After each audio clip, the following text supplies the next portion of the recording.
નડિયાદમાં આવેલી માર્ગ અને મકાન વિભાગના સિનિયર ક્લાર્ક વર્ષ 2015માં ₹3,500ની લાંચ લેતા પકડાયા હતા।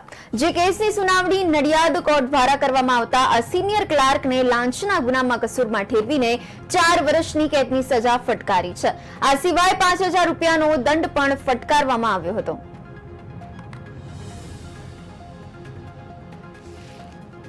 વિગત જોવામાં આવે તો ગોવિંદભાઈ દેવાભાઈ પરમાર જેઓ સિનિયર ક્લાર્ક કાર્યપાલક ઇજનેર માર્ગ અને મકાન નડિયાદ કચેરીમાં વર્ગ 3 તરીકે ફરજ બજાવતા હતા।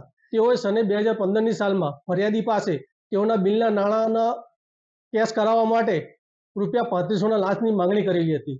જે અંગે ફરિયાદીએ એસીબીમાં ફરિયાદ કરતા તેનું છટકું ગોઠવવામાં આવેલ। જે છટકાના કામે આરોપીએ ફરિયાદી પાસેથી ₹3500 લીધેલા। જે રકમ આરોપી પાસે ડિમાન્ડ રિકવરી અને એક્સેપ્ટન્ટ કરેલા જે રેડિંગમાં પકડાઈ આવેલ।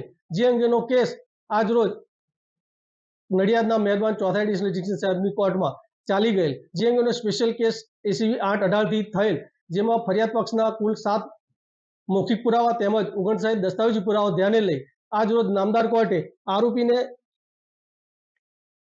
લાંચ રૂશ્વત ધારાની કલમ 7ના ગુનાના કામે 3 વર્ષની સખત કેદની સજા તથા ₹5,000નો દંડ ન ભરે તો વધુ 1 માસની સાદી કેદની સજા કરેલ છે। વિગત જોવામાં